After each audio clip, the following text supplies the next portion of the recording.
안녕하세요. 책 읽어주는 여자 에젤 강미경입니다.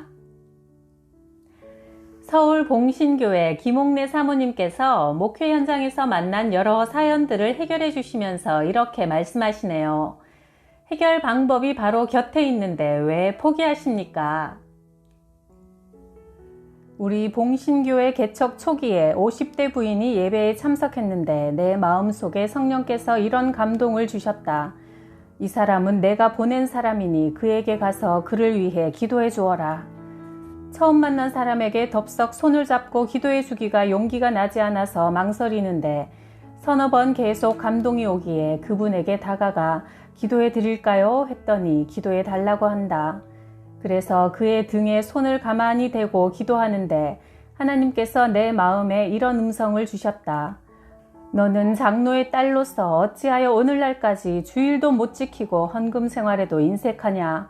그렇게 어렵게 살면서도 왜 깨닫지를 못하느냐? 네 모든 짐을 내가 대신 져주었는데 왜 아직도 짐을 네가 지고 있느냐? 그러자 그녀가 울기 시작했다. 하나님께서 마지막으로 주신 말씀은 이것이었다. 빚지게 하는 악한 영이 19년 전부터 너에게 들어와 너를 괴롭히고 있다. 그러자 더 설게 소리 높여 울었다. 기도가 끝난 다음 상담하면서 물어보았다. 정말 장로님 따님이세요? 예, 저의 아버님은 모 성결교회 장로님이셨습니다. 또 결혼도 장로님 아들과 했는데 그 교회에 시험이 드는 바람에 남편은 잠시 쉰다는 것이 지금까지 10년째 쉬고 있고요. 저는 다른 교회에 나가고 있어요. 빚지게 하는 악한 영이 19년 전부터 와서 괴롭힌다고 하던데 빚이 있습니까? 빚진 지는 오래됐지만 19년이나 된 지는 모르겠어요. 아이가 4살 때 빚을 지기 시작했으니까 한번 세어보죠 하면서 잠시 횟수를 헤아리더니 올해로 딱 19년째라면서 놀라는 표정을 지었다. 아니, 저도 모르는 19년을 전도사님이 어떻게 아셨어요? 제가 어떻게 알겠습니까? 성령님께서 알게 하시니 알게 된 거죠. 그러면 제가 앞으로 어떻게 하면 좋아요? 마귀와의 싸움에서 이겨야 합니다. 그동안 왜 예배 생활, 헌금 생활을 못 하셨어요? 그러자 노점 장사를 하고 있는데 빚 이자만 갚는데도 버거워 11조나 헌금은 엄두도 못 냈다고 한다. 그러면 주일은 왜 못 지키셨어요? 일수 찍느라고 주일에도 장사를 안 할 수가 없거든요. 참석할 수 있는 예배는 새벽 예배밖에 없어요. 그러면 앞으로 이렇게 한번 해보세요. 가게 문 열기 전에 교회 와서 기도하고 가게 문 닫고 난 뒤에 한 번 더 와서 기도하세요. 저도 성도님을 위해 기도하겠습니다. 그렇게 하루 2번의 기도가 시작되었다. 그런데 어느 날 교회 계단을 올라오는데 온몸에 소름이 끼치고 무서운 마음이 들어서 도무지 예배당 안에 못 들어오겠더란다. 내가 그에게 미리 이렇게 당부해 두었다. 예배나 기도회에 나오기 싫은 날 꼭 이기고 나와야지. 그렇지 않으면 사탄에게 지게 됩니다. 그날따라 교회 오기가 무척 싫었지만 그 마음을 이기고 왔는데 교회 앞에 오니 들어가기가 무섭더라는 것이다. 겨우 들어와서 늘 앉던 앞자리까지도 못 가고 중간쯤 앉아 눈을 뜨고 하나님 아버지 무서워요 라고 기도하는 걸 목사님이 보고는 안수기도를 해주었다. 그러자 그녀가 통곡을 하면서 쓰러졌고 한참 뒤 엉엉 울면서 일어나더니 머리가 뻥 뚫린 것처럼 시원하다고 했다. 빚지게 하는 악한 영이 떠나간 것이다. 마음에 기쁨이 넘쳤다. 그런데 희한한 일이 또 생겼다.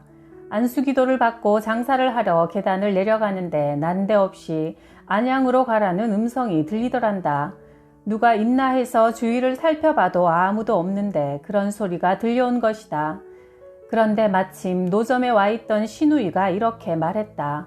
언니, 이제 노점 장사 그만하고 식당을 한번 해봐요. 누가 그걸 할 줄 몰라서 안 하나? 돈이 없어 못하지. 언니, 누가 저한테 300만 원을 무이자로 쓰라고 주던데 이거 받는 순간 언니한테 가게를 얻어주고 싶은 마음이 들었어요. 제가 어제 안양에 볼일 보러 갔다가 식당 하기 딱 좋은 자리를 하나 봤거든요. 한번 같이 가볼래요? 기도를 시작한 지 28일 만에 악한 영이 떠나가고 그런 기적이 잇따라 일어난 것이다. 손님이 바글바글한 그 가게를 인수해서 장사를 시작했는데 3년 만에 빚을 다 갚고 집까지 샀다. 지금은 이분이 우리 교회 수석 장로님의 아내이자 권사님이 되어 주님을 잘 섬기고 있다. 하나님과의 관계가 바로 서면 악한 영은 떠나가게 되어 있다. 미국 애틀랜타 집회에서 의사 장로님 내외분을 만났다. 저녁 식사를 대접받으며 이야기를 나누었는데 이들 부부는 한국에서 의대를 나와서 30년 전에 미국으로 유학 왔다가 병원을 개업하고 정착했다. 그런데 주일에는 휴가 떠난 미국인 의사들의 빈자리를 채우러 미국 병원으로 출장까지 가서 하루 일해주고 평소보다 배나 되는 돈을 챙겨오는 재미로 새벽 기도에만 달랑 참석하고 주일엔 예배도 못 드리고 내내 일만 했다고 한다. 그렇게 모은 돈으로 애틀랜타 남부에 땅을 엄청나게 샀다. 그런데 장로님 말이 미국에서는 어느 지역에 가든 남쪽에는 땅을 사지 말아야 한다는 것이다. 어디나 북쪽에는 주로 백인들이 살고 남쪽에는 흑인들이 살기 때문에 땅값이 하늘과 땅 차이라는 것이다. 그런데 그분은 이것을 모르고 사기당하다시피 남쪽에 넓은 땅을 샀는데 얼마 지나지 않아 그곳이 흑인촌이 되면서 땅값이 종이값이 된 것이다. 주일도 안 지키고 헌금에도 인색하게 평생 모은 돈이 하루아침에 휴지 조각이 되었다고 탄식을 했다. 하나님께서 축복을 하셔야 되는 것이지 내 노력으로 되는 것이 아니다. 피땀 흘려 번 돈을 마귀가 종이 쪽지로 만드는 것은 한순간이다. 물질의 소유주가 하나님이지 내가 아니라는 것을 잊지 말아야 한다. 하나님과의 관계가 바로 설 때 하나님께서 물질이 새어나가지 않도록 막아주신다.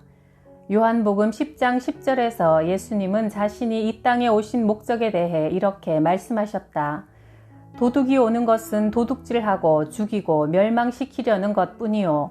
내가 온 것은 양으로 생명을 얻게 하고 더 풍성히 얻게 하려는 것이라. IMF 무렵 어느 교회에 집회를 인도하러 갔더니 그 교회 장로님이 부도가 나서 그 교회를 떠나셨다는 말을 들었다. 그런데 그 교회 교인들 중에 장로님께 돈 물린 사람들이 있어서 그 장로님 집에 차압을 붙여 장로님 가족이 길에 나앉게 된 상황에서 부흥회를 연 것이다. 내가 설교하면서 이런 얘기를 했다. 그 장로님이 돈 있을 때 식사 대접하면 다들 와서 잘 얻어먹고 그 장로님이 헌금을 바쳐 충성하면 다 좋아했죠. 그런데 그 장로님이 지금 어려워 교회도 못 나오고 피해 있을 형편이 되니 다들 등 돌리는 것이 하나님 보시기에 올바른 일입니까? 망하고 어려웠을 때 돕는 것이 우리 그리스도인들입니다. 10사람이 한 사람 살리기는 쉽습니다. 이 교회에서 장로님을 살려야 합니다. 여러분이 십시일반으로 돈을 걷어서 우리 장로님께 방 한 칸이라도 장만해 드려야 합니다. 이렇게 설교했더니 그날 눈물바다가 되어 여기저기서 돈이 들어와 방 한 칸을 해드리게 되었다. 가난한 자를 불쌍히 여기는 것은 여호와께 빌려드리는 것이니 그 선행을 갚아주신다. 잠언 19장 17절. 은행에 돈을 넣어도 이자를 쳐주는데 하물며 하나님께 구워드린 돈을 그냥 주시겠는가? 반드시 넘치게 보상해 주신다. 부흥회를 인도하러 간 교회에서 어느 남자 집사에게 들은 간증이다. 어느 날 문득 곤란하게도 같은 교회 여자 집사에게 갑작스런 호감이 생기더란다. 본인은 물론 그 여집사도 버젓이 가정이 있는 사람들인데 말이다. 말도 안 되는 감정이라고 고개를 흔들어 보았지만 시간이 지날수록 이 감정은 불이 붙은 듯 무섭게 타올랐다. 하나님, 안 돼요. 저 사람은 분명 가정이 있는 사람이고 저도 가정이 있는데 이러면 안 됩니다. 또 저도 교회 집사고 저 여자도 집사인데 이러면 안 돼요. 하며 애써 마음을 밀어냈지만 소용이 없었다. 그 여집사가 마음에 들어온 이후로는 신열이 난 것처럼 정신도 혼미하고 일도 손에 안 잡히고 잠도 잘 수 없었다. 앉으나 서나 그 여자 생각뿐이고 보고 싶고 찾아가고 싶어 견딜 수가 없는 것이다. 도저히 통제가 안 되는 것이 분명 자신의 마음이 아니라는 생각이 들었다. 그렇게 몇 달을 갈등 속에 지내다가 계속 이러다간 하나님께 버림받고 말겠다는 두려운 생각이 들어 금식 기도를 작정하고 기도원을 찾았다. 어느 날 기도원 산꼭대기에서 주여 저를 불쌍히 여기시고 도와주소서 외치면서 이 악한 마귀가 자신에게서 떠나가게 해달라고 간절히 간구하는데 순간적으로 자기 속에서 그 여자 집사의 얼굴이 확 떠나가는 게 보이더란다. 힘차게 던져진 공이 점점 작게 보이며 멀리 달아나듯이 그 여자의 얼굴이 자기 주변을 뱅뱅 돌면서 멀리 떠나가더라는 것이다. 그 순간 가슴이 뻥 뚫리면서 아, 이제 살았다 하는 마음이 들었다. 가정을 가진 사람이 남의 여자 혹은 남자를 사랑하게 되었다면 이것은 음란한 마귀의 소행이며 우리에겐 이런 유혹을 기도로 물리쳐야 할 책임이 있다. 음란 마귀는 빛깔이 아주 곱다. 하나님께서 언젠가 내 영안을 열어 보여주셨는데 공작새같이 아주 화려하다. 이 음란 마귀를 퇴치하는 유일한 방법은 격리다. 마음을 줘서는 안 되는 사람에게 마음이 가고 있다면 그 사람으로부터 떠나야 한다. 상대방과 가까이 있는 한 이 음란 마귀는 결코 떠나지 않는다. 그리고 내 남편과 아내를 마귀의 공격으로부터 보호하려면 배우자의 마음을 공허하게 만들지 말아야 한다. 남편은 아내의 마음을, 아내는 남편의 마음이 허전하지 않도록 돌봐야 한다. 마음이 공허할 때, 마음에 빈자리가 있을 때가 바로 마귀가 공격하기 딱 좋은 때이기 때문이다. 그래서 부부는 특별한 이유가 없는 한 항상 옆에 있어주는 게 좋다. 주인 없이 텅 빈 마음에 마귀가 들어와 가라지를 뿌려놓는다. 우리 교회 집사님 남편은 한 달에 28일을 술을 먹고 들어온다. 술을 끊게 하려고 아무리 애를 써도 소용이 없었다. 아내가 남편 때문에 심장병까지 얻었지만 그래도 술꾼 기질은 고쳐지지 않았다. 내가 이 가정에 처음 신방 갔을 때 집사님이 금주라는 붉은 글씨가 씌어있는 종이 넉장을 보여주었다. 아침에 술이 깬 남편에게 여보, 손가락 깨물어서 피로 금주라고 써요. 그리고 오늘부터는 술 안 먹겠다고 약속해요. 그렇게 못하겠으면 우리 이혼합시다. 해서 받아낸 금주 서약서가 넉장이지만 그래도 술 끊기가 안 되는 것이다. 내가 집사님에게 권해드린 방법은 이것이다. 이제부터 100일 동안 남편 발을 씻어주세요. 남편이 술 마시고 돌아오거든 이전처럼 싸우지 말고 발을 씻겨드리세요. 그러면서 기도하세요. 이 발로 걸어서 교회 가게 해달라고 말이에요. 그러면 집사님 눈에서 눈물이 흐를 거예요. 남편이 왜 우느냐고 묻거든 당신 이 발로 어서 교회 가게 해달라고 기도했더니 눈물이 난다고 말해보세요.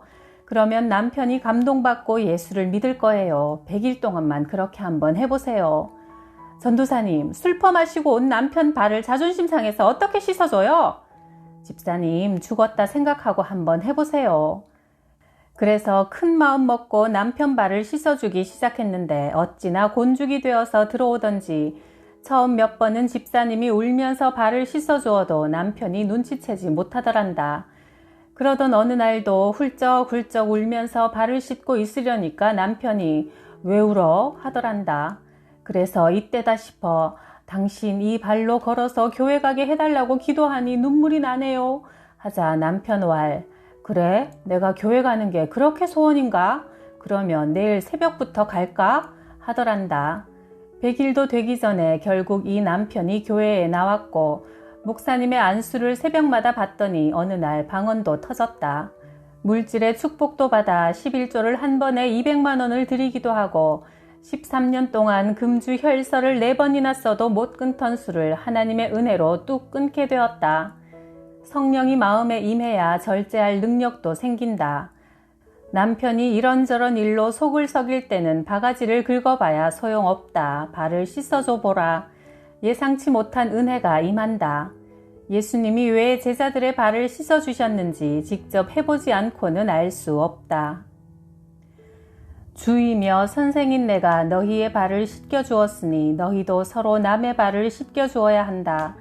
내가 너희에게 한 것과 같이 너희도 이렇게 하라고 내가 본을 보여준 것이다. 요한복음 13장 14절 15절 말씀. 1998년 12월 23일 KBS와 SBS 저녁 뉴스에 이런 소식이 보도되었다. 전라남도 여수에 사는 김모 씨가 서울 강남에 있는 유코아 백화점에 15,000원을 동봉한 편지를 보내왔다. 사연인즉슨 16년 전 6호화 백화점에서 비누 한 상자를 훔쳤는데 훔친 비누를 쓸 때마다 너는 도둑놈이다 라는 양심의 가책을 받다가 16년이 지난 지금 김옥래 사모의 책 왜 포기하십니까를 읽고 크게 찔림을 받아 비누값과 함께 참여의 편지를 써보낸 것이다.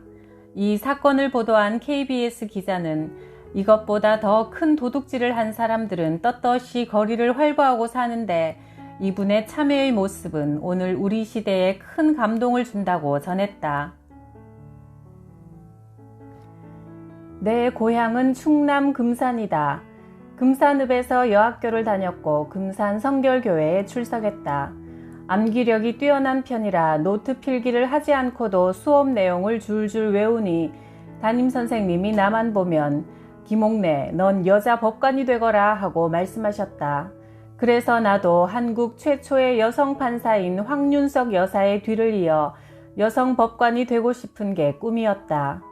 당시 우리 집은 인삼농사를 지었는데 4년에 한 번씩 이루어지는 인삼농사를 3회 거듭 망치는 바람에 가세가 완전히 기울고 말았다.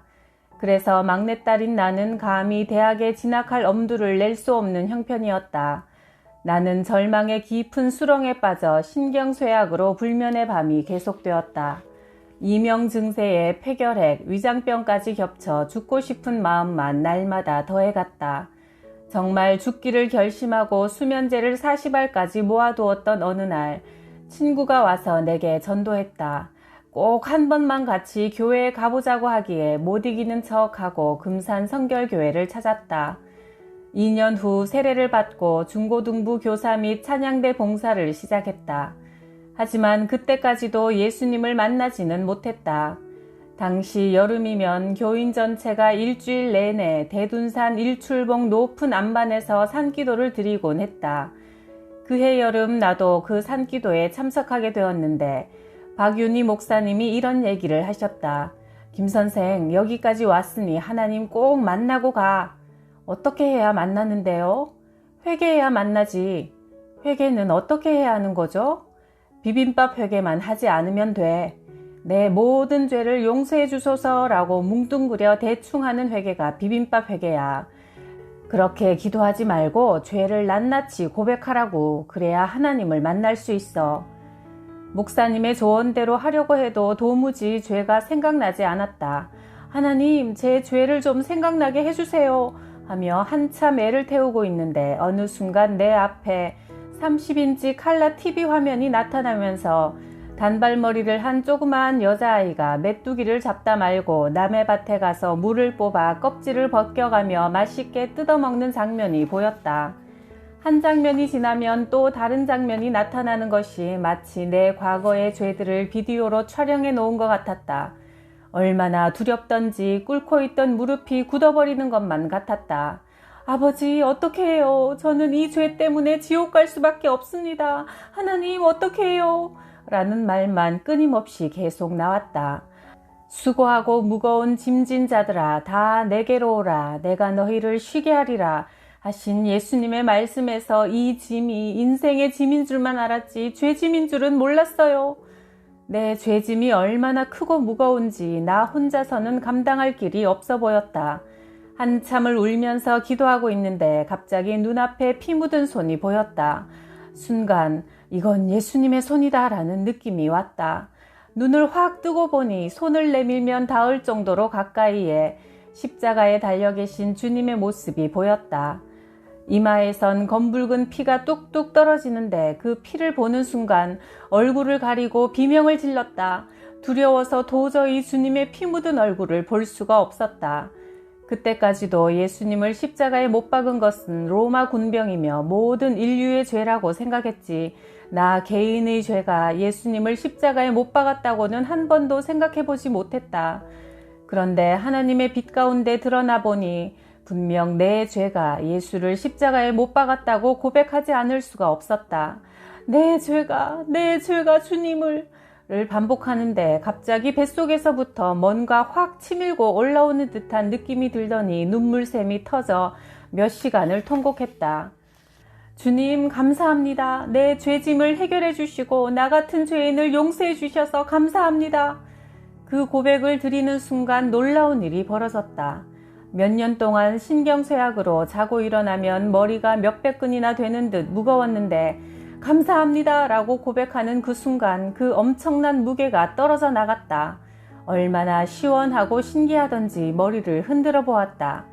또 2년 반 동안 폐결핵을 앓던 터라 폐를 도려내야 할 만큼 손상이 컸는데 그 부위도 은단을 먹었을 때처럼 시원해지기 시작했다.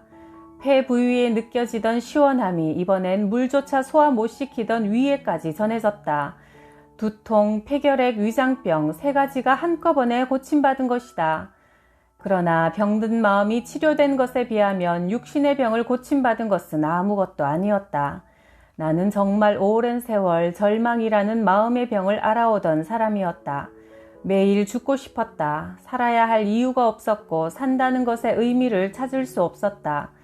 법대에 진학해 여성법관이 되려고 했던 꿈이 물거품이 되자 세상 살 맛도 밥 먹을 의욕도 나지 않았다. 그런데 그날 살아야 한다. 이제는 나를 위해 살지 말고 주님을 위해 살자. 그리고 주님을 위해 죽자. 탄성을 지르게 되었다. 초저녁에 올라갔는데 새벽 2시가 넘도록 시간 가는 줄 모르고 기도에 열중했다. 그날부터 내 삶이 완전히 바뀌었다. 인간 스스로는 구원받을 길이 없다. 죄로 인해 하나님과 원수되었던 우리를 하나님의 자녀되게 하신 분이 예수 그리스도다. 하나님의 아들이신 예수 그리스도께서 인간의 육신을 입고 이 땅에 오셔서 스스로 죄인이 되어 우리 죄를 대신해 십자가에서 죽으심으로 우리와 하나님 사이에 화평의 다리를 놓아주셨다. 너희가 내 안에 거하고 내 말이 너희 안에 거하면 무엇이든지 원하는 대로 구하라. 그리하면 이루리라. 요한복음 15장 7절. 하나님과의 관계가 회복될 때 모든 문제가 해결된다는 말씀이다. 십자가를 만나는 순간, 그리고 탕자가 아버지 품에 안기는 순간이 모든 문제가 해결되는 순간이다. 이것이 기독교의 핵심이다. 주님께 가장 귀한 것을 드리고 싶은 마음으로 충만했던 나는 나 자신을 드리고 싶어서 주의 종이 되게 해달라고 신학교에 보내달라고 기도하기 시작했다. 그 무렵 교회에서 부흥 집회가 있었는데 김익두 목사님의 제자라는 양춘식 목사님이 강사로 오셨다. 그 부흥회 때 내가 특별히 붙잡은 메시지가 바로 특별히 기도하면 특별히 쓰임받고 보통으로 기도하면 보통으로 쓰임받는다는 말씀이었다. 부흥 강사 목사님은 계룡산 정상에서 40일 동안 금식 기도를 하실 정도로 특별히 기도하는 분이었다. 그래, 나도 이제부터 특별한 기도를 드려보자 하는 열망이 불같이 일어났다. 집에서 걸어서 40분 거리에 있는 공동묘지가 생각났다. 예수님을 알기 전에 시집 한 건과 하모니카를 들고 그곳에 올라가 죽을 궁리를 하곤 했던 그곳이 기도하기에 가장 적합하겠다는 생각이 들었다. 그래서 부흥회 끝난 그날 밤부터 당장 시작해서 40일 동안 밤마다 공동묘지로 올라가서 기도했다. 그때가 한겨울이었는데 눈이 허리까지 와서 기도처까지 가지 못하고 도중에 길가에 엎드려 기도하는 한이 있어도 하루도 거르지 않고 40일을 채워 기도했다. 부흥회를 기점으로 성령 충만에 있었기 때문에 아무것도 두렵지 않았다.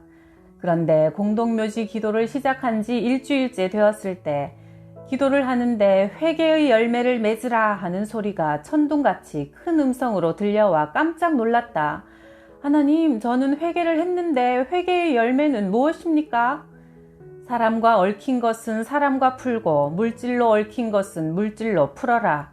너는 앞으로 강단에서 말씀을 전할 주의 종이다. 네가 회개의 열매를 맺지 않으면 말씀을 전할 때 능력이 나타나지 않을 것이며 네 평생에 물질의 형통함이 없을 것이다.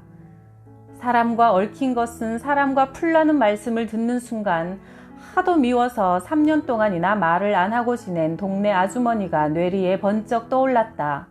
물질로 얽힌 것은 물질로 풀라는 말씀을 들을 때는 어릴 적 남의 밭에 가서 몰래 서리했던 것이나 학창시절 친구들과 함께 구내 매점에서 과자 훔쳐먹은 일이 생각났다.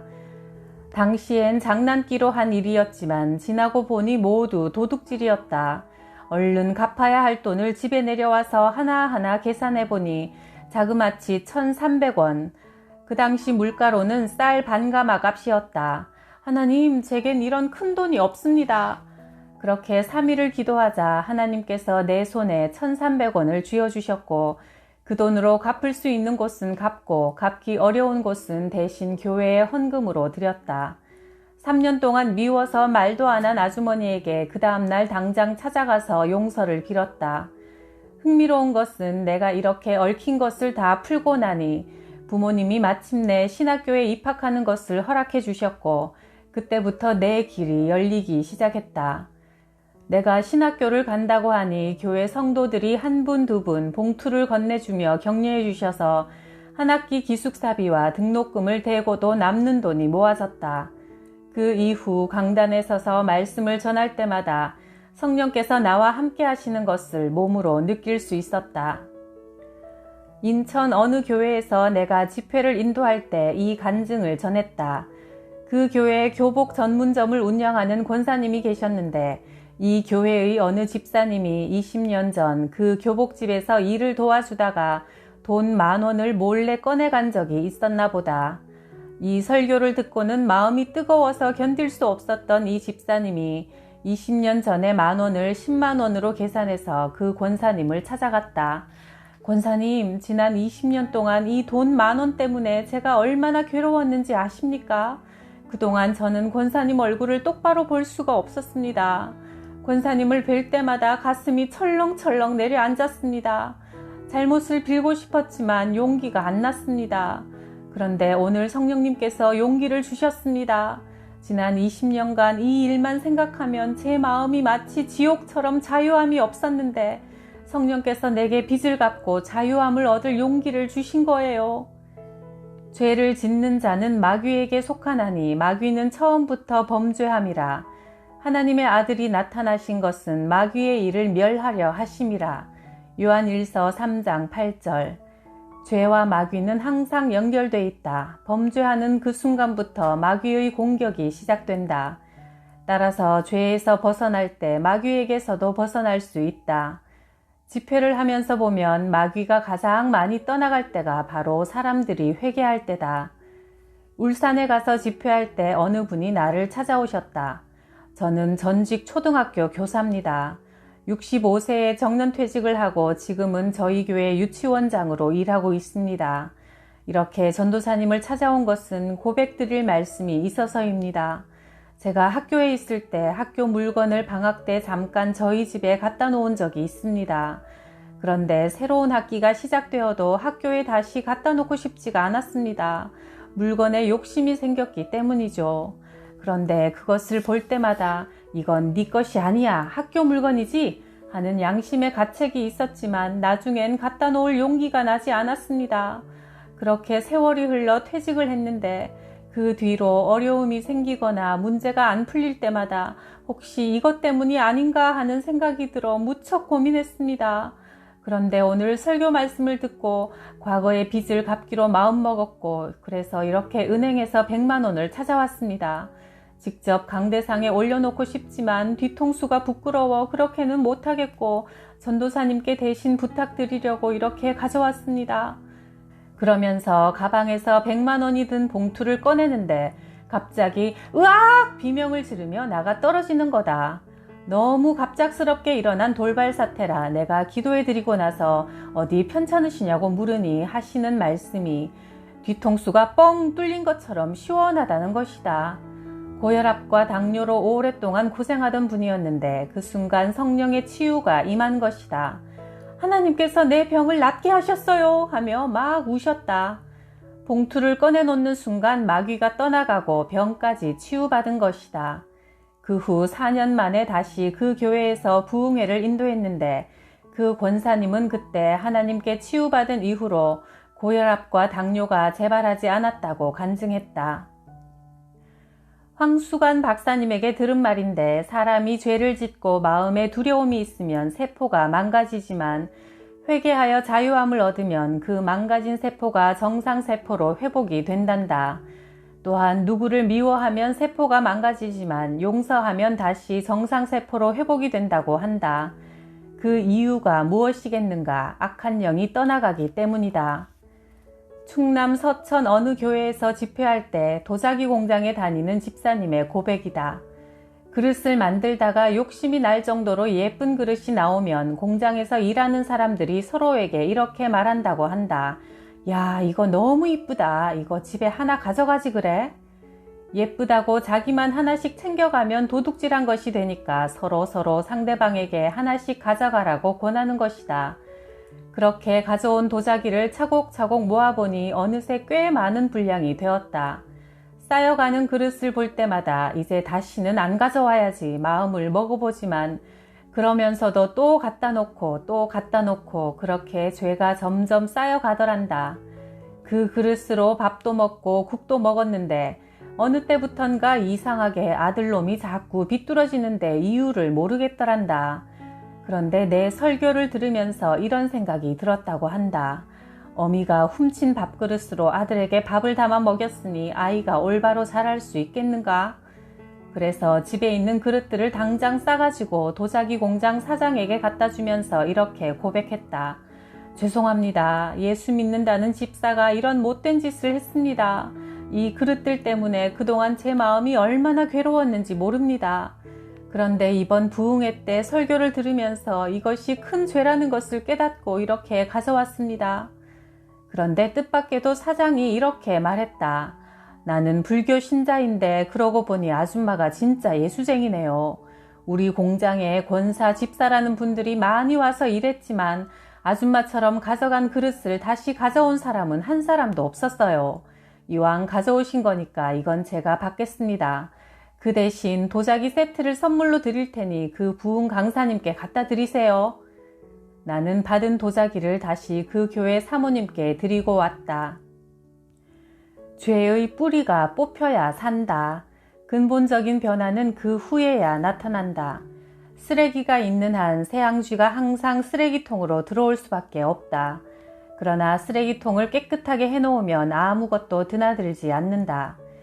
심령에 쌓여있는 죄악의 쓰레기가 깨끗이 청소될 때 쓰레기를 뒤지던 쥐떼는 떠나갈 것이다. 마음이 정결하면 괴롭힐 것이 없어진다. 나를 원망하는 사람이 있어서도 안 되고 내가 원망하는 사람이 있어서도 안 된다. 무엇이든지 너희가 땅에서 매면 하늘에서도 매일 것이요 무엇이든지 땅에서 풀면 하늘에서도 풀릴 것이다. 마태복음 18장 18절 말씀. 어느 지방에 있는 교회에 부흥회를 갔을 때 점심 먹고 숙소로 가는 길이었다. 그 교회 관리 집사님이 선뜻 나서면서 차는 작지만 이 차에 타시지요. 제가 모시겠습니다. 라고 했다. 함께 차를 타고 오는데 그가 말했다. 전도사님, 제가 오늘 꼭 드릴 말씀이 있어서 이렇게 모신다고 했습니다. 이번 부흥회에 참석하면서 죄짐이 더욱 무겁게 저를 누르니 어떻게 하면 이 죄책감에서 자유를 얻을 수 있을까요? 차를 조용한 곳에 세워놓고 그가 매우 심각한 표정으로 사연을 털어놓기 시작했다. 20년 전 최전방에서 군복무를 했습니다. 어느 날 우리 부대원들이 야전 훈련을 나갔고 그날 새벽 저는 보초를 섰지요. 새벽 4시쯤 되어 숲속에서 부대원들의 발자국 소리가 나는 듯 하더니 점점 가까이 들려왔습니다. 누구야? 암호를 대라! 하고 소리를 질렀지만 우리 하는 말만 할 뿐 아무도 암호를 말하지 않았습니다. 최전방은 북한군들이 가끔 넘어오는 경우도 있기 때문에 암호를 대지 않으면 사살해도 됩니다. 저는 혹시 북한군들이 오는 것이 아닌가 하는 두려움 때문에 또 소리를 질렀습니다. 그 순간 갑자기 앞에 불쑥 사람이 보여서 바로 방아쇠를 당겼는데 알고 보니 저의 직속 상관이었고 그 사고로 상관은 그만 죽고 말았습니다. 그 후 저는 군사재판을 받게 되었고 암호를 말하지 않은 상대의 잘못으로 인정되어 저는 보초로서 정당 방위일 뿐 국가 안전을 위해 사명을 다했다며 무죄가 되었습니다. 이 사실은 저의 가족도 모르고 있습니다. 나라에서도 무죄를 인정했고 아무도 모르는 일인데 저 자신은 하루에도 몇 번씩 나는 살인자다, 나 때문에 상관이 억울하게 죽었다는 양심의 가책 때문에 단 하루도 술을 먹지 않고는 잠을 잘 수가 없습니다. 제 속마음을 모르는 아내가, 예수 믿는 집사가, 더구나 교회당 안에 사는 관리 집사가 사택에서 이렇게 밤마다 술을 먹어야 잠이 드는 것을 어떻게 이해하겠습니까? 당연히 가정 불화가 잦을 수밖에 없지요. 자식들이 누워서 자는 얼굴을 봐도 죄 없는 너희는 살인자의 아들이다 라는 생각이 들어 아이들조차 바라보기가 두렵습니다. 전도사님, 저는 어떻게 해야 이 죄의식으로부터 자유함을 얻을 수 있습니까? 너무나 괴롭습니다. 예수님을 믿으니 자살할 수도 없고 제발 저를 이번에 꼭 살려주고 가십시오. 그는 정말 심각하게 말했고 듣는 나도 어떻게 이 관리 집사를 치료해 줄지 몰라 기도하니 성령님이 감동으로 말씀을 주셨다. 예수께서 말씀하시되 건강한 사람에게는 의사가 필요 없고 병든 자에게 의사가 필요하다. 나는 의인을 부르러 온 것이 아니라 죄인을 부르러 왔다. 마태복음 9장 13절. 이 말씀을 읽어주었고 집사님이 죄인이 아니면 예수님과 상관이 없지만 죄를 지었기 때문에 예수님이 당신을 위해 십자가를 지신 것이라고 말해주었다. 그러나 그는 다른 사람의 죄는 그래도 남의 걸 훔치거나 미워한 죄밖에 없지만 저는 살인을 한 큰 죄인이 아닙니까? 내 죄는 어느 사람보다 중한 죄라 용서받을 수 없습니다. 라고 했다. 나는 다시 성경을 펴서 누가복음 23장을 읽어주었다. 예수님 오른편에 달린 강도가 주님 나라에 들어가실 때 나를 기억하소서 고백하자 예수님께서 오늘 네가 나와 함께 낙원에 있으리라 하셨다. 예수님 왼편의 강도는 예수님을 욕했지만 오른쪽의 강도는 자신이 죄인임을 고백하고 회개했기 때문에 구원을 얻은 것이다. 그러니 당신도 이 사실을 믿고 이렇게 기도하세요. 저는 죄인이지만 주님이 저의 죄를 다 용서해 주셨습니다. 하나님 감사합니다. 저는 십자가에서 흘리신 피로 구원받았습니다. 를 계속 따라하게 했더니 이내 흐느껴 울기 시작했다. 그동안 얼마나 이 죄짐에 억눌려 아무에게도 말을 못하고 고통당하며 살았을까 생각하니 나도 눈물이 났다. 눈물로 간절히 기도해 주었더니 마침내 얼굴이 환해졌다. 당신은 이제부터 예수님의 피 공로로 살인자가 아니라 하나님의 아들이며 사랑받는 자녀이기 때문에 죄는 기억 속에서 완전히 지우시고 자유하세요. 말해주었다. 그리고 이제 어서 숙소로 가자고 했더니 이 집사님이 또 머뭇거리며 한 가지 고백할 죄가 더 있다고 했다. 그는 청년 때 교회를 열심히 다니다가 결혼해서 다른 지방으로 이사 왔는데 새로 옮긴 교회에서는 이미 그가 집사 임명을 받은 줄 알고 있었다. 그는 매일 새벽 기도를 하고 11조도 잘하고 주일학교 교사와 성가대, 차량 운행 봉사 등 적극적으로 신앙생활을 했기 때문에 집사 임명을 했고 모두 그렇게 알고 있었다. 그러다가 3년이 지나서야 그는 교회법에는 세례교인에 한해서 집사 직분을 임명한다는 사실을 뒤늦게 알게 되었다. 자기가 세례를 받지 않고 집사가 되었다는 사실을 목사님께 말씀을 드리려고 했으나 선뜻 용기가 나지 않았다. 세례식 때 말씀드리고 세례를 받아야지 하며 미루다가 어느덧 나이 50이 되었다. 이제는 자녀들이 다 세례를 받았으니 아이들 앞에서 아버지가 아직 세례를 안 받았다고 할 수도 없게 되었고 해가 거듭될수록 이것이 신앙의 걸림돌이 되어 기도도 안 나오고 괴로움은 날로 심해져 갔던 것이다. 기도하려고 엎드리면 야 살인자, 세례 안 받은 가짜 집사야, 네 기도는 상달이 안 된다 하는 생각에 기도가 막혀서 한마디도 안 나왔다. 그래서 이제까지 가정예배나 구역예배 때도 한 번도 대표 기도를 해본 적이 없었다. 더구나 이 교회에 관리 집사로 온 후에는 새벽에 차량 운행하고 새벽 예배에 참석하지 않을 수 없어 억지로 엎드리다 보니 한없는 죄의식에 조금도 신앙의 기쁨이 없었던 것이다. 그런데 이번에 제가 전도사님이 설교하실 때 차분한 음성으로 죄를 자세히 회개하는 방법을 가르쳐 주시고 상처를 고백하고 상한 감정이 치료받아야 하며 양심의 가책으로부터 자유해야 한다는 말씀을 듣고 제 마음이 무너져 내렸습니다. 그럼 세례 안 받은 것은 어떻게 해결해야 합니까? 그의 두 번째 고민에 나는 피식 웃음이 나왔다. 아무것도 염려하지 않아도 될 문제를 속에 담아놓고 고민하면서 고통을 당했구나 생각하니 어느 교회 부흥회에 갔다가 들은 사연이 생각났다. 그 교회의 한 장로님이 세례도 안 받고 장로님까지 되셨는데 어느 날 중병이 들어 목사님이 신방을 가셨단다. 그런데 장로님이 목사님께 드릴 말씀이 있다며 손을 덥석 잡고는 목사님 용서하십시오. 저는 가짜 장로입니다. 했다. 아니 무슨 말씀입니까? 장로님은 오늘까지 우리 교회에서 가장 모범적인 신앙생활을 하시고 주의 종을 그렇게 잘 보필하시면서 교회를 부흥시키는데 큰 역할을 하신 분이신데 갑자기 무슨 말씀이십니까? 하고 목사님이 깜짝 놀랐다. 그랬더니 장로님이 우시면서 저는 사실 이제까지 세례를 안 받았습니다. 세례도 안 받은 저에게 젊어서 집사직을 주셨어요. 모르고 받았지만 그 후에 장로 장립까지 했지만 부끄러워서 누구에게 말 한마디 못했습니다. 그런데 이번에 이렇게 많이 아프니까 이 숨긴 죄를 안고 죽으면 안 되겠다는 생각이 들어 목사님께 꼭 고백해야겠다고 결심했습니다. 목사님, 이 세례도 안 받은 가짜 장로를 용서해 주십시오. 라며 60대 장로님이 젊은 목사님께 무릎을 꿇고 눈물로 고백하셨다. 목사님은 즉시 그날 밤 아무도 모르게 방에서 장로님께 세례를 주었다. 장로님은 너무 기뻐서 병이 다 나아버렸고 자신의 집을 팔아서 예배당을 크게 지었다는 이야기를 사찰 집사님에게 들려주었다. 그리고 목사님께 말씀드려서 그날 아무도 모르게 기도실에서 세례를 받게 해주었다.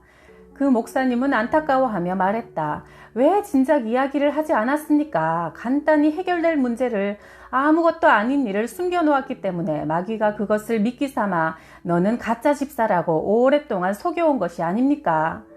그래서 쓸데없이 죄책감에 시달리게 되었으니 이 얼마나 손해입니까? 그래서 성경은 죄를 자백하라고 한 거예요. 수고하고 무거운 짐진 자들아 다 내게로 오라 내가 너희를 쉬게 하리라 하셨으니 실로 우리 인생의 죄짐은 주님께 내려놓아야 한다. 10년 20년 남몰래 고생한 문제가 주님 앞에 내어놓을 때 다 해결되고 용서받고 자유함을 얻는 것이다. 사람들마다 속으로 앓고 있는 문제들이 다 있다. 우리 안에 잠재된 이런 문제가 감정을 손상시키고 인격 형성에 치명적인 상처를 주어 정신장애를 일으키기도 하고 신앙의 장애인이 되기도 한다. 그래서 다른 사람과 접촉을 꺼리고 매사에 소극적이며 부정적인 사람이 될 수밖에 없다. 이 사찰 집사님도 밤마다 술을 마시고 아무도 모르는 마음의 부담과 죄의식, 아내와의 갈등으로 얼굴에 기쁨이 없는 불안에 쫓기는 인상이었다. 그러나 그날 상담 후에 남은 집회 기간 동안 열심히 참석해서 매 시간 은혜를 받았다. 마지막 날 그 집사님이 저녁 식사를 대접하고 싶다고 제안해왔다. 좁은 방이지만 너무 큰 은혜를 받고 그냥 있을 수는 없다고 즐거운 표정으로 부부가 부산히 움직이며 열심히 식사를 준비했다. 그 아내가 연신 웃으며 전도사님, 제 남편이 이렇게 좋아하기는 처음이에요. 남편이 웃으니까 저희 집에 천국이 이루어졌어요. 정말 감사합니다. 라며 기뻐했다. 깊은 상처를 치료하시는 하나님께 영광을 돌린다. 박 집사님은 40살의 부인이다. 전도사님의 책을 읽고 나서 상담하고 싶어서 전화를 드렸어요. 저는 죽는 게 너무 두려워서 살아있는 것도 행복하지 않아요. 라고 했다. 죽는 게 두려워서 살아있는 기쁨을 누리지 못한다니 참 묘한 말이었다. 저는요, 몸이 약하긴 하지만 특별히 죽을 병이 있는 것도 아닌데 죽을까봐 언제나 너무 두려워요. 어디가 조금만 아파도 죽을 병에 걸렸을 거라는 생각이 들어 남편을 보면 이 사람 두고 죽으면 얼마나 마음 아파할까 싶어서 괜히 잠도 못 자고 아이들을 보면 내가 죽으면 이 아이들이 엄마를 얼마나 그리워하며 외롭게 살까 싶어 눈물 마를 날이 없어요. 남들은 다 저보고 팔자가 너무 좋아서 걱정할 게 없으니 저런다고들 하는데 정작 저는 미칠 것만 같아요. 아닌 게 아니라 말을 들어보니 세상에 부러울 게 없는 사람이었다. 인류대학 나와서 전문직에 종사하는 직장 여성으로 첫사랑의 남자와 결혼해 남매도 잘 자라고 있고 경제적으로도 어려움이 없었다. 게다가 부부간의 금슬은 동네에서 소문날 정도로 좋아 누가 봐도 행복한 사람임에 틀림없었다. 그런데 정작 당사자는 고통 속에서 헤매고 있으니 참 안 됐다는 생각이 들었다. 그로부터 2주일 후 부흥집회에서 박 집사를 다시 만나게 되었다. 전도사님, 전 정말 이번에 사망의 공포에서 벗어나고 싶어요. 이 병은 하나님만 고칠 수 있다는 생각이 듭니다. 그래서 정신과 상담도 다니다가 그만두고 오직 하나님만 의지하려고 해요. 내가 정말 하나님의 자녀라면 하나님이 이 문제를 해결해 주시리라고 믿습니다. 박 집사는 몸이 약해 직장 생활을 하면서도 가사와 육아 모든 것을 다 해내기가 여간 힘들지 않았다고 한다. 게다가 완벽주의자라 뭐든 다 잘 해내야 만족하니 몸은 늘 피곤하고 위장병과 방광염을 달고 살았다. 그렇게 10년 넘게 무리하여 살다 보니 몸과 마음이 완전히 지쳐버린 것이다.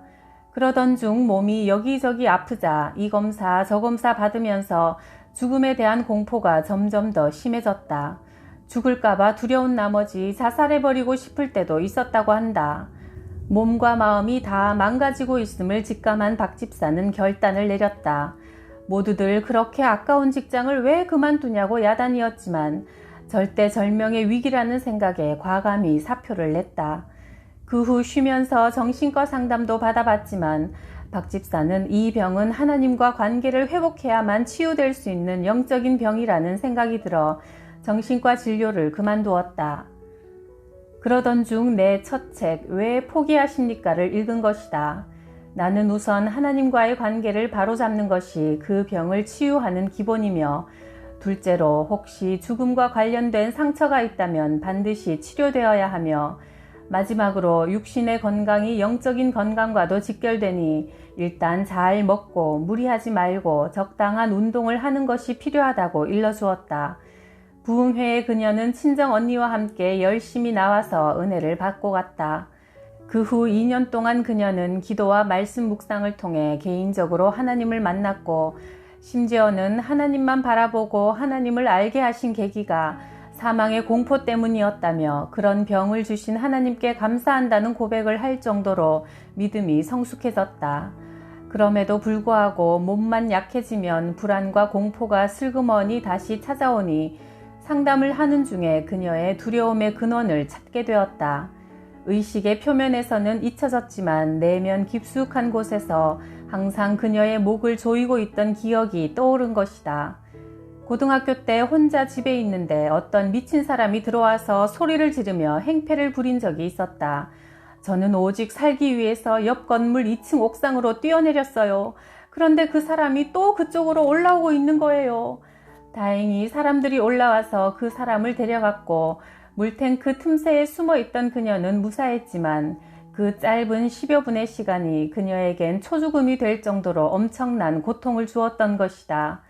그때 그녀는 감정이 손상당했고 사탄은 그 부분이 그녀의 가장 약점임을 알고 기회만 생기면 집중적으로 공격한 것이다. 평소 그녀가 낯선 사람을 두려워하고 낯선 장소를 싫어하고 혼자 있기 무서워하고 어둠을 못 견디고 죽음에 대한 막연한 두려움 등 이 모든 것이 원래 겁이 많아서라기보다 충격과 그 상처가 치유되지 않아서라고 보아야 한다. 상담을 하다 보면 이와 비슷한 경우를 많이 본다. 사람들은 어릴 때 입은 상처나 충격을 대수롭지 않게 여기고 쉽게 잊어버리고 넘어간다. 그러나 악한 영은 그런 부분을 너무나 잘 알고 있다. 세월에 덮여 언뜻 보기엔 표시나지 않는 상처의 깊은 곳까지 들어가 집을 짓고 살기도 하며 수시로 들락거리면서 그 부분을 공격해 그 사람이 하나님 앞에 바로 서지 못하도록 넘어뜨린다. 즉 해결되지 못한 두려움, 좌절, 거부감 등의 부정적인 감정은 악한 영이 틈탈 수 있는 빌미를 제공하는 것이다. 그러므로 우리는 수시로 영적인 점검을 해야 한다. 매일 말씀과 기도로 무장하여 내 속사람을 돌봐야 한다. 그래서 작은 상처라도 주님 앞에 내어놓고 치유되기를 구해야 한다. 사탄은 숨어있던 집이 드러나고 정체가 탄로나면 더 이상 우리를 괴롭힐 수 없다. 나는 박 집사에게 자신있게 말해주었다. 집사님, 이제 끝났어요. 이제부터는 나는 예수님의 피로 값주고 사신 하나님의 자녀이므로 두려울 것이 없다라고 마음으로도 믿고 입술로도 선포해야 해요. 사탄은 자꾸 우리를 속이려고 하죠. 연약하고 의지할 곳 없던 우리, 두렵고 서러웠던 우리, 상처받고 힘없던 그 과거의 우리로 자꾸만 돌려놓으려고 하지만 속으면 안 돼요. 하나님은 이미 우리의 모든 죄, 우리의 연약함조차 예수님의 피로 해결하셨어요. 때로 몸이 아프면서 죽을까봐 두렵고 공포가 오는 것은 현실이 아니에요. 옛날에 보호받을 곳 없던 당시의 집사님 모습인 거예요. 이제는 하나님의 자녀가 되어 하나님의 보호 아래 있잖아요. 사탄은 그게 마치 지금 모습인 것처럼 속여서 집사님의 약한 부분을 공격하는 거니까 그때마다 예수 보혈을 선포하면 이길 수 있어요. 상담이 끝나고 기도하는데 성령님은 박 집사에게 세상적인 일과 사람들과의 세상적인 교제를 끊기 원하시며 하나님의 일로 바쁘게 되길 원하신다고 했다. 그날 기도 후에 박 집사는 정말 담대함이 솟아오르는 것 같다고 고백했다. 건강하게 오래 사는 것도 주님의 뜻이고 또 이 땅에서 주님이 주신 사명이 다했을 때 하늘나라에 가는 것도 주님의 뜻이라는 것을 깨달은 것이다. 남편이나 자식도 내 것이 아니라 하나님의 것이니 내가 죽어도 하나님이 알아서 돌봐주실 것이고 하나님이 주신 몸으로 이 땅에 살아있을 때는 하나님께 영광 돌릴 일을 많이 해서 죽어 천국 가도 부끄럽지 않게 살면 된다고 생각하니 마음이 편하다고 한다. 사실 박 집사는 사망의 공포를 겪는 사람이 이 세상에 자기 혼자인 줄 알았단다. 그러다 언젠가 극동방송 소망의 기도 시간에 어떤 여집사님이 자신과 똑같은 병으로 고통당하고 있음을 듣고 그분을 찾아가 서로 권면하며 1년 넘게 교제하고 있다고 한다. 사망의 공포라는 캄캄한 터널을 빠져나올 수 있는 유일한 방법은 오직 빛 되신 예수 그리스도를 따라 걸어 나오는 것 뿐이다. 나는 부활이요 생명이니 나를 믿는 사람은 죽어도 살고 살아서 나를 믿는 사람은 영원히 죽지 않을 것이다. 요한복음 11장 25절 말씀. 내게 자식이라곤 아들 하나가 전부인데 36 나이에 서원기도의 응답으로 낳았다. 남편 김승복 목사가 개척한 봉신교회가 입당 예배를 드리던 날 내가 강대상을 붙잡고 이렇게 기도했다. 하나님, 교회도 짓기 전에 제 자식부터 달라고 기도하지 않았습니다. 그러나 이제 예배당을 주님께 드렸으니 제게도 자녀를 주시기 원합니다. 하나님께서 제게 아들을 주시면 그 아이를 주의 종으로 바치겠습니다. 하나님께 서원을 드렸더니 태를 열어주셔서 아들 하나를 낳고 그 뒤로는 더 낳지 못했다. 그전에도 임신 50일만 되면 태아가 자연 유산되는 일이 종종 있었는데 이 아이는 기도응답으로 얻은 자녀라 무사히 출산할 수 있었다. 그렇게 낳은 아들이니 가족들이 얼마나 금이야 오기야 했겠는가. 그런데 100일이 지나면서 설사병 증세를 보이기 시작하더니 2달이 되도록 낫질 않았다. 병원 약으로 잠시 괜찮아지는 듯 하다가도 다시 제자리였다. 심지어는 돌 잔칫날까지 아이는 힘들어했다. 아무리 기도를 해도 나을 기미가 보이지 않아 그날 돌반지가 13개나 들어왔는데 나는 저녁에 당장 금은방에 가서 모두 팔아 하나님 앞에 드리면서 기도했다. 하나님, 이렇게 아이 돌반지를 모두 팔아 아버지께 드립니다. 이제 우리 아이 설사병을 고쳐주세요. 그날 밤부터 신기하게 설사가 멈추었다. 그렇게 오랜 시간 끌어오던 병이 그날 당장 고쳐진 것이다. 이 일을 부평 어느 장로교회에서 집회할 때 이야기했더니 한 성도가 감동을 받고는 뇌성마비 아들을 위해 나처럼 반지를 모두 팔아 하나님께 드렸다가 아들이 고침받는 놀라운 기적을 체험했다. 왼쪽 팔다리를 못 쓰던 아기가 그 다음날 정상으로 회복된 것이다. 나는 아들을 어릴 때부터 서울대에 보내려고 기도해왔다. 하나님의 종이 될 사람이면 공부를 못해서 일반 대학 다 떨어지고 신학교 가는 것보다는 최고학부를 나온 다음 멋있게 주의 일을 하는 게 바람직하다고 생각했기 때문이다. 그래서 서울대학교에 아이를 데리고 가서 봐라, 이 학교가 앞으로 네가 다니게 될 학교다 하면서 학교 앞에서 사진도 찍어주고 그 사진을 책상 앞에 걸어놓고 공부하게 하기도 했다. 우리 아이가 다닌 외국어 고등학교의 경우 전교 35등까지는 서울대에 들어갈 성적이 된다. 그런데 내 아들은 35등에서 50등 사이에 끼어 있어 사실 서울대에 지원하기엔 무리가 있었다. 우리 아들놈은 머리가 아주 좋은 편도 아니다. 정말 머리 좋은 아이들은 사실 기도하지 않아도 서울대에 잘만 간다. 하지만 우리 애는 천재가 아니기 때문에 하나님 앞에 특별히 부탁하지 않으면 안 되었다. 더군다나 주일이면 하루에 6번씩 예배 반주를 하고 고3 때도 하루도 안 빠지고 새벽 기도회에 나와 기도했기 때문에 공부할 시간도 많이 부족했다. 고3인데도 새벽 기도를 훈련시킨 것은 하나님은 기도하는 종을 쓰신다고 믿기 때문이었다. 아이가 고3이 되면서 내 마음에 이 실력으론 서울대에 한 번에 들어가기 어려울 것 같다는 생각이 들었다. 재수를 하며 학원에서 1년을 보내려면 1,000만 원 정도가 드는데 그 돈 들여서 재수를 하게 하느냐 아니면 그 돈을 하나님께 들여서 더 유익한 데 쓸 수 있도록 하느냐 고민한 끝에 학원에 돈을 바치느니 하나님 기뻐하시는 다른 곳에 유용하게 쓰자는 결론을 내렸다. 마침 영국 선교사님의 딸이 한국으로 들어와 총신대 대학원에 진학한다는 이야기를 듣게 되었다. 한국으로 가면 학비를 지원해 줄 사람이 있다고 하나님께서 마음에 확신을 주셔서 영국에서 고국까지 달려왔다는 것이다. 그 얘기를 듣는 순간 그래 학원에 돈 들이느니 이 아이에게 배움의 기회를 주자는 생각이 번쩍 들었다. 한 학기 200만 원이면 4학기 800만 원, 이래저래 1,000만 원이면 대학원 과정은 책임질 수 있겠다는 계산이 나와서 그 학생에게 등록금을 대주었다. 그리고 나서 그 해 우리 아이가 서울대 철학과에 합격했다. 사실 우리 아들과 성적이 비슷했던 아이들 9명은 다른 학교로 하향 지원을 했고 6명은 재수해서 다음 해 서울대에 들어갔으니 재수하지 않고 그 해 합격한 사람은 우리 아들 하나뿐이었다. 우리 애가 서울대 합격하던 날 합격 통지서를 내 앞에 갖다 보이며 엄마 이거 한 장 받기를 그렇게 원하셨지요? 보세요 했다. 거기 보니 서울대 합격증이라고 쓰여 있었다. 그것을 보니 어찌나 눈물이 나오던지 돈이 없어 학원도 못 보냈고 가정교사 한 번 못 대주었다. 자기 혼자서 공부를 열심히 하다 보니 바지 엉덩짝이 다반사로 빵꾸가 났다.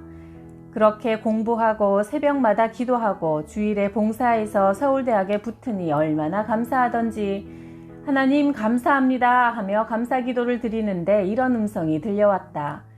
네가 어려운 학생들 등록금 대주면서 눈물로 씨 뿌린 것을 축복의 단으로 거두는 것이다.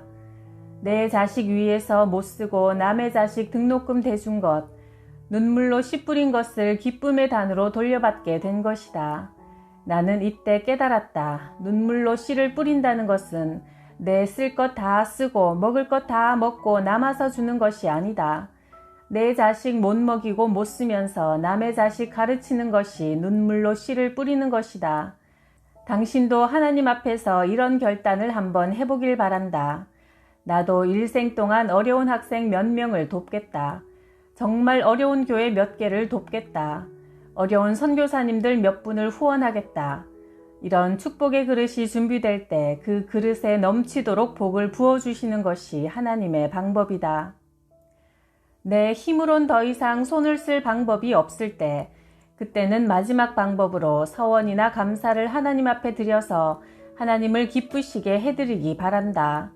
기도하지 않았다면 기도하고 아직 버리지 못한 우상이 있다면 버리고 하나님께 아뢰지 않은 죄 문제가 있다면 회개하고 그리고 하나님께 자신의 가장 귀한 것을 드려보지 않았다면 드리는 가운데 우리의 참 아버지 되시고 인생의 참 주인 되시는 하나님을 만나게 될 것이다.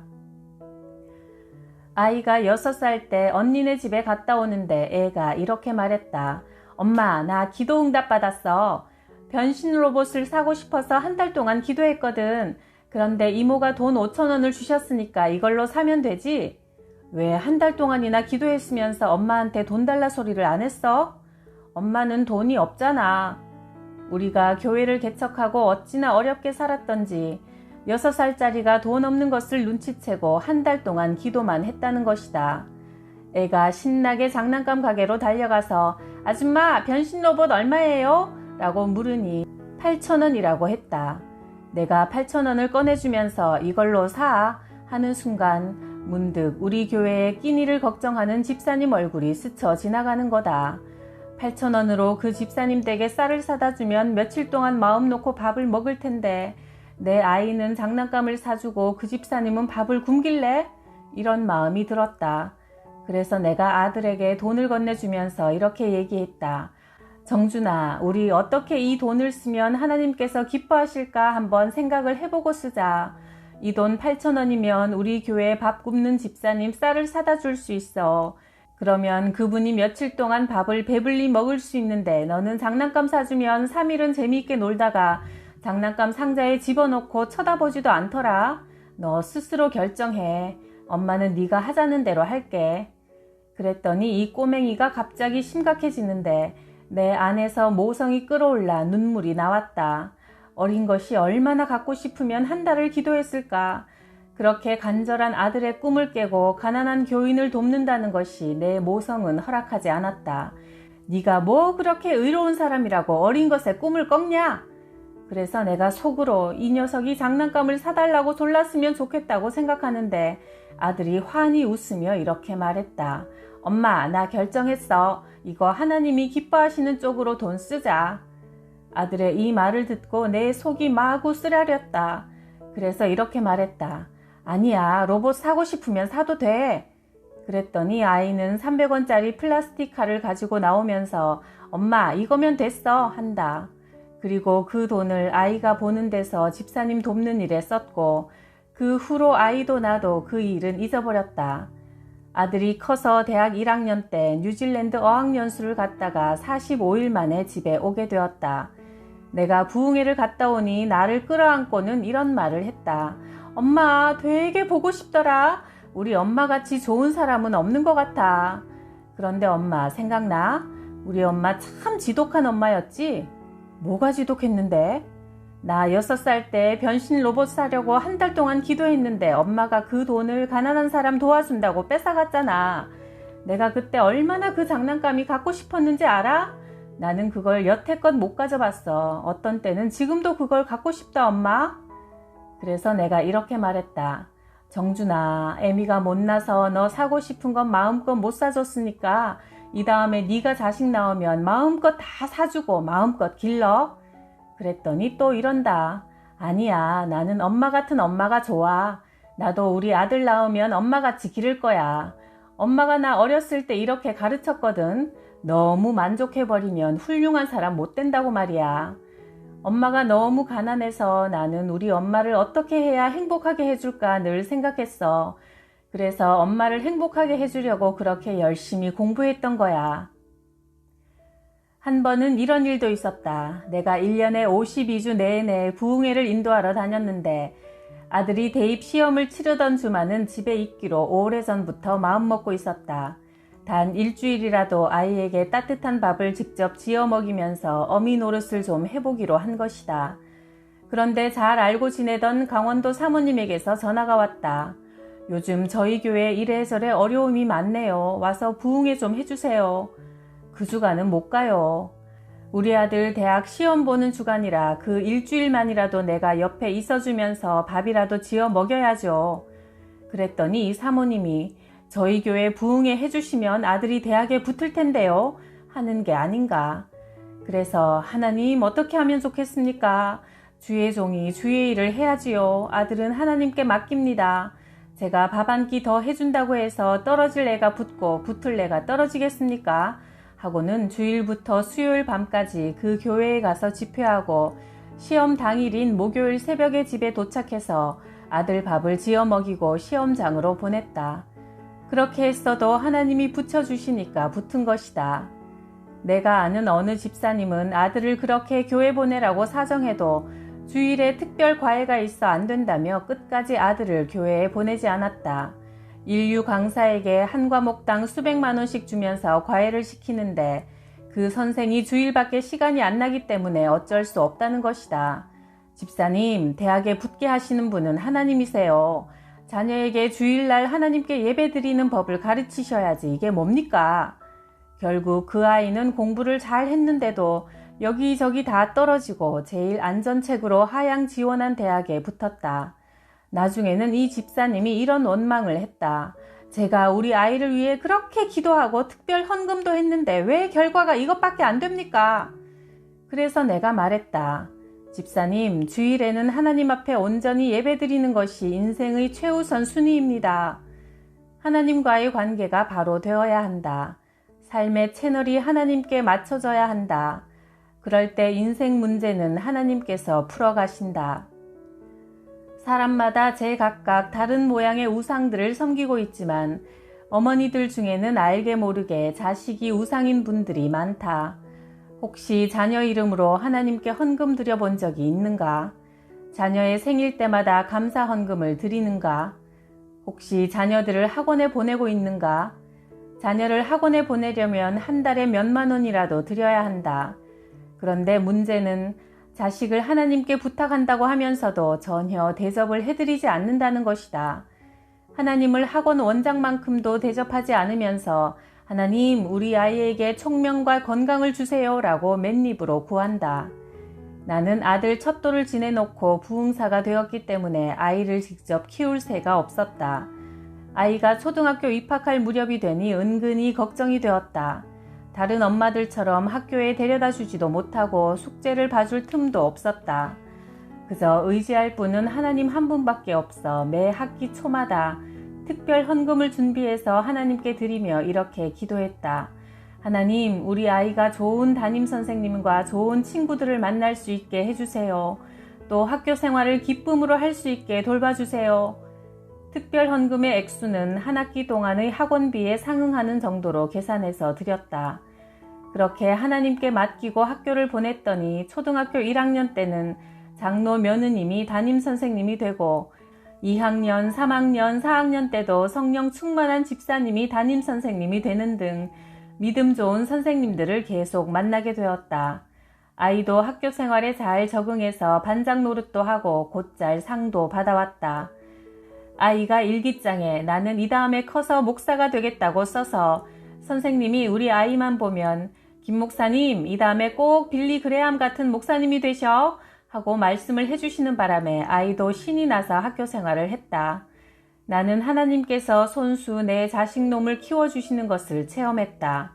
학원 원장은 못 믿을 때도 있지만 하나님은 신실하신 분이다. 자식을 우상되게 하지 말고 하나님을 하나님으로 대우해드리고 하나님을 제일 먼저 섬겨드리면 자식은 하나님께서 책임지고 키워주신다.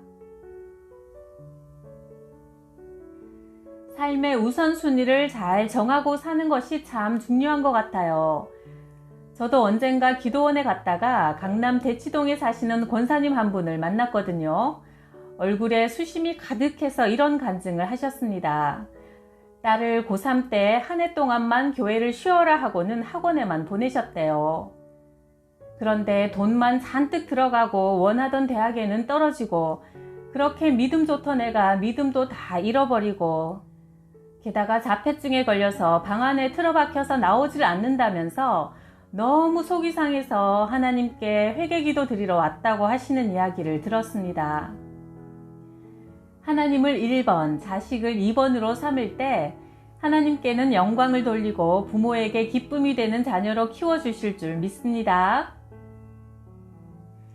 구독, 좋아요, 댓글에 따뜻한 사랑에 감사드려요.